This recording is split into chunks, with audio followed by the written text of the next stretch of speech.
Hello, aspiring executive assistant, virtual executive assistant, and admin professional, and those that are would like to shift and join us on our executive assistant world.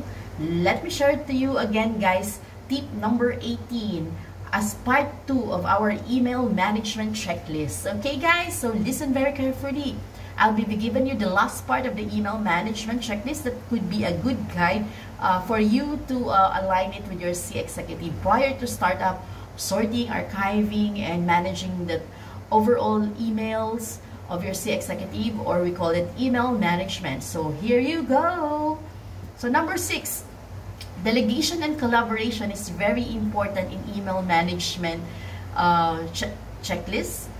Are there teams or assistant I should include in a certain threads? So you should ask. Sometimes there's a team or division should include in a certain email, but first and foremost, you should ask also a approval from your C executive if he or she will delegate it to you. Okay, guys? Then should I forward emails to stakeholder or leave it on the decision of your C executive? With this, especially if you're newbie in this world, you have always asked permission to your C executive because you have to familiarize things, emails, and different email addresses. It could be a management team, so you better ask your C executive.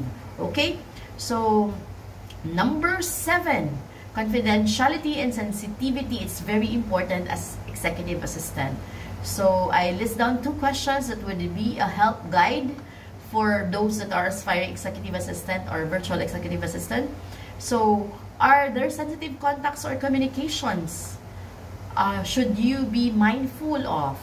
So, it should be, again, aligned with your C executive, those that are, if there are sensitive contact addresses, okay? How should I handle personal and highly confidential emails? So, with that, even though, you know, based on my experience, even though I have more than years of experience, but because if you have a new C executive, you always ask or align it. It depends on the preferences of your C executive. So with that tip on the number 7, confidentiality and sensitivity, you should also ask, remind, no, because there are emails that are, you know, left behind or missed out even though you're checking. I suggest later I'll be giving you additional tip on what to do for you to easily monitor it. Okay, so but always align your C executive on a day-to-day basis if he or she left or missed out some email, especially if it is urgent. Okay, so number 8, second to the last, cleanup and optimization is number 8 of our email management checklist. I listed 2 questions that would help you as a guide.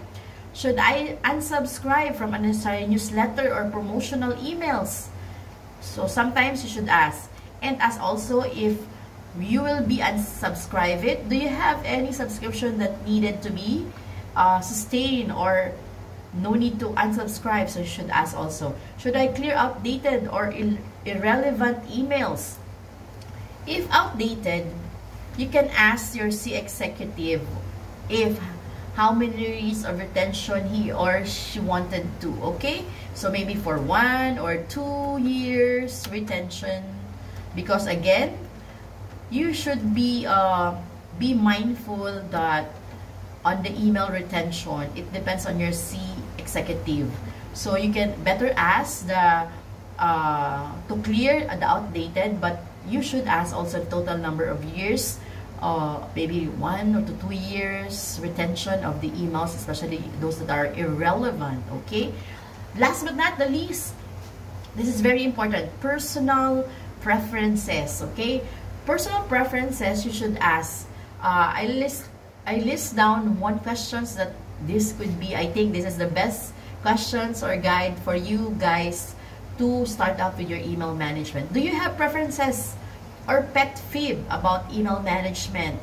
I should keep in mind. So with that, you can be able to study the preferences of your C executive. Okay, sometimes there are C executive that you have always align an open communication. Tell him that you created folders, subfolders for those that are urgent. I'll be buzzing you out to let you know that this is urgent, and etc, etc, etc.